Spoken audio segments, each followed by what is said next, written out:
Salman F রহমানকে যে ধরা হলো তাকে সে কিন্তু বাংলাদেশে সিন্ডিকেট তৈরি করেছে, ঠিক আছে?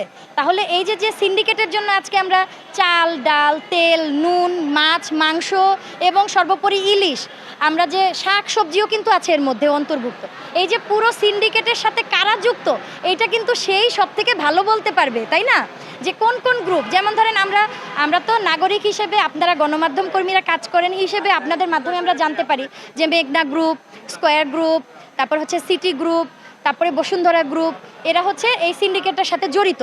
কিন্তু আমার কথা হচ্ছে যে সালমান এফ রহমানের কাছ থেকে কেন সেই তালিকাটা নেওয়া হচ্ছে না, যে কারা কারা সিন্ডিকেটের সাথে যুক্ত বা কারা কারা অরাজকতার সাথে যুক্ত, কারা কারা চাঁদাবাজির সাথে যুক্ত। তারা সব কিছু জানে, সব কিছু জানে ভাই, বিশ্বাস করেন তারা সব কিছু জানে। কিন্তু তাদের রিমান্ডে কি বলছে, কি প্রশ্ন করা হচ্ছে, কি উত্তর তারা দিচ্ছেন, আমরা কিন্তু কেউই তা কিছু জানি না। এবং আপনাদের গণমাধ্যম কর্মীদেরকেও কিন্তু সেই সুযোগটা দেওয়া হয় না যে আপনারা এটা আমাদের জনসাধারণের কাছে তুলে ধরবেন যে আসলেই তারা কি প্রশ্নের সম্মুখীন হচ্ছে এবং তারা কি উত্তর দিচ্ছে। আমরা মাঝে একদিন আমি একটা খবর পড়ে খুব হেসেছিলাম যে আইনমন্ত্রীকে যাই জিজ্ঞেস করা হয় উনি শুধু হাসেন।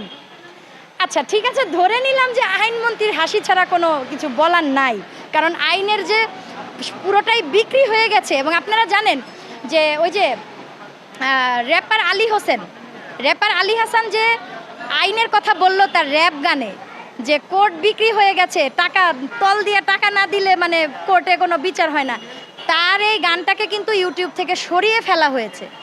আপনারা দেখেছেন কতটা স্বেচ্ছাচারিতার পরিচয় এটা, যে একজন মানুষ গানে গানে তার সত্য কথাটা বলেছে, সেটাও সে মানে তার বাক স্বাধীনতা নাই। আচ্ছা তাহলে এখন তারা কেন মুখ খুলছে না, তারা কেন বলছে না যে কোথায় কোথায় সিন্ডিকেট হচ্ছে, কোথায় কারা কারা এর সাথে জড়িত? কারণ তাদের মুখ খোলাটা খুব জরুরি। তাদের মুখ থেকে যতদিন পর্যন্ত আমরা এদের তালিকা না পাবো ততদিন তো বিচার কার্য শুরু হবে না। কার বিচার করব আমরা তো নামই জানি না। তাহলে তাদের নাম প্রকাশ করা উচিত, তাদের তালিকা প্রকাশ করা উচিত, তালিকা ধরে ধরে এক একজনের বিচার করা উচিত, এটাই আমি বলবো। আমার থেকে সবচেয়ে ভালো বলে ফেলেছেন সৈয়দ আবদুল্লাহ ভাইয়া, ঠিক আছে? আপনারা সবাই তাকে চেনেন, আমার থেকে বেশি চেনেন, তার ফ্যান ফলোয়ার অনেক বেশি।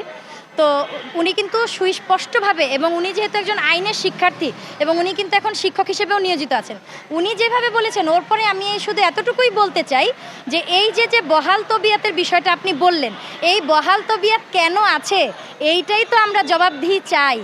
কেন আছে, কেন তাদেরকে সরানো হচ্ছে না, বা কেন পুলিশকে নতুনভাবে গঠন করা হচ্ছে না?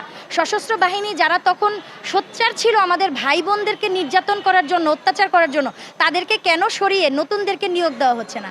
আমার মনে হয় কি পুলিশে যেই লোকগুলো, বা সেনাবাহিনী তো এই ছিল না, মানে আনসার বাহিনী র্যাব, এরা যারা জড়িত ছিল তাদের সবাইকে মনে করেন যে তাদেরকে বাদ দিয়ে নতুন করে নিয়োগ করে বাংলাদেশের সৎ এবং যারা কর্মঠ, যারা আসলেই নিবেদিত প্রাণ হয়ে দেশের জন্য কাজ করতে পারবে, তাদেরকে এখন দায়িত্ব দেওয়া উচিত।